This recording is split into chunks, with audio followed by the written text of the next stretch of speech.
Eskom former CEO Ruyter quickened his departure following corruption allegations he made in a television interview. Now, yesterday, a mini-plenary of the National Assembly took place to discuss whether or not to establish an ad hoc committee to probe Ruyter's allegations. Let's get some perspective now, and we speak to the Deputy Speaker of the National Assembly, Lechesa Tsenoli. Mr. Tsenoli, thank you very much for your time and your patience while we were on the police minister there. Let's understand the outcomes of your mini-plenary that set yesterday. What were the outcomes of that meeting? Well, firstly, let's explain that mini-plenaries do not make decisions. They are forums for debating public issues of significance, and subsequent to that, a resolution is passed on to the House to debate the outcomes of that discussion, so that a decision is made in the House, one way or another. Yes. Okay. All right. So maybe take us into the substance of the discussions. Just how lively were they, but more importantly, what were the key issues under discussion? Well, let me explain first that I was not part of the debate. I wasn't in the chair, nor was I in the House. Because what we do as presiding officers, we often focus on other matters in the system to prepare for the rest of the program, but also in other issues and so on. So I wasn't inside the House itself. But in general, I'm aware that the questions of determining the validity of claims that are being made one way or another, including to try to get to the heart of what happens inside Eskom, is the principal reason. And there's speculation and indications from the Ruyter himself, from the Eskom board, and from the ministry that seeks to take us there, in other words, to what the source of the problem is. And so the debate was the many different positions that political parties have about which direction and how we can get to the root of those things, and which mechanism is the most appropriate to follow in order to reach appropriate solutions to this difficult problem we're confronted with. Yeah. So in essence, that would be my understanding of that debate. Okay, all right. Before we ask what the plan of action is going to be then, post this mini-plenary that was had, make us understand whether the ANC, at least the ANC caucus in Parliament, is rejecting this suggestion of an ad hoc committee to probe the allegations of corruption at Eskom. And if so, what have they advanced as their reason for doing so? You're placing me in a difficult position today on the spot, because strictly speaking, as a presiding officer who may preside over these matters, I should go into the party political positions. The best person to do that is the chief whip of the ANC or her spokesperson. For me, as acting speaker, as we speak now, our responsibility is to talk about the processes in the House and what we are going to follow, not to get involved in the specific party political positions of the matter, including the caucus. I don't speak for the caucus, generally speaking. All right. No, I understand that, Deputy Speaker, and I thank you for indulging me. The understanding here is that Parliament is the one platform that can really give a proper ventilation of the issues at Eskom. Now, if there is going to be a rejection of that, what other platform could there be apart from law enforcement officials, of course, coming in? But what other platform can there be, Deputy Speaker, to debate this issue at length and actually probe the veracity of what was claimed by Under-Director instead of the ad hoc committee? Well, you are pursuing the same agenda.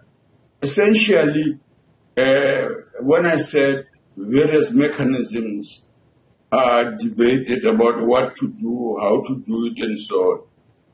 As far as Parliament is concerned, when a path is rejected one way or another, there are other paths to do the same thing, or it's a question of timing that it may be approved in the next iteration.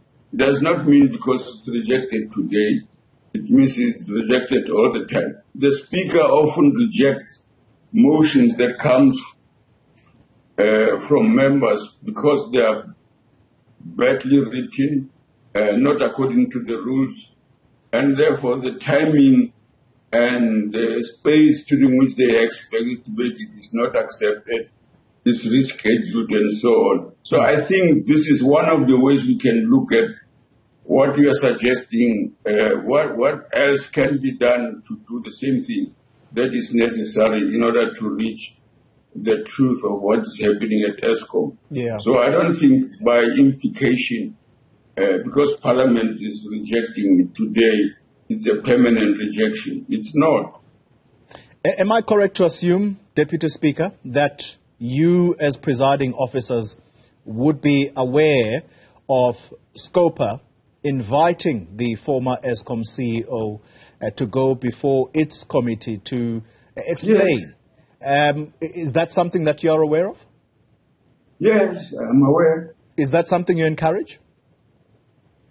Of course, it's the role of each committee to summon, if I may use that language, anybody who can further the interest of the committee in seeking to understand issues that are up for debate, especially if they are government officials. Eskom is a public entity, so none of all these public entities can escape being called to come and explain their story if it doesn't appear to be gelling or to shed light on an important question such as the Eskom one is. So we are aware this is what we are running regularly, sir. Committees have powers and functions to do what you are asking me, whether we know. That's their story. Yeah. Interesting word you used there, that the committee has the power to summon. And I'm picking on that word specifically because the former CEO is the former. And so the understanding now is that he would be, I suppose, an ordinary South African, but that committee still has the power to summon him as someone who was once at the helm of Eskom to go and explain whatever that they need explained. You are absolutely correct, sir. There's nothing ordinary about him today. He, correctly as you said, is a former CEO. So he's a citizen with critical information to shed light on matters before the committee.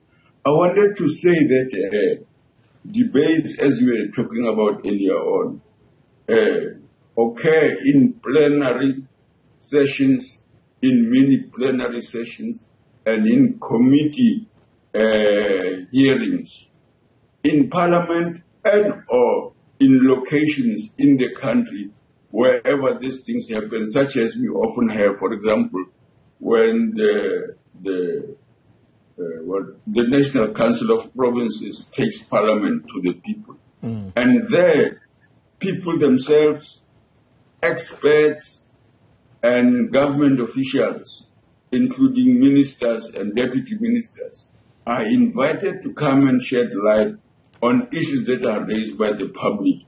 So those are plenary sessions of a different kind that are available for airing perspective on these problems that we are dealing with. All right. Deputy Speaker, I'm letting you go. Final question to you. So what's the next step after this mini-plenary that was held?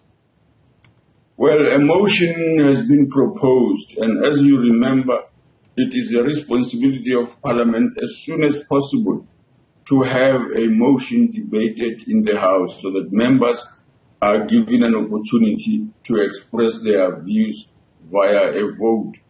And so on the 22nd, as I understand the program, I hope I'm correct, the motion for the establishment of a committee to look into these matters of Eskom has been proposed by one of the political parties.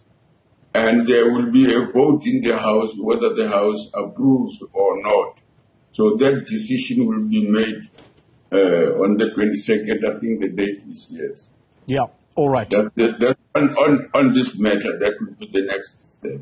All right, so that's the 22nd of March, next week, Yes. Wednesday. Thank you very much for your time, Deputy Speaker of the National Assembly there, Mr. Lechesa Tsenoli.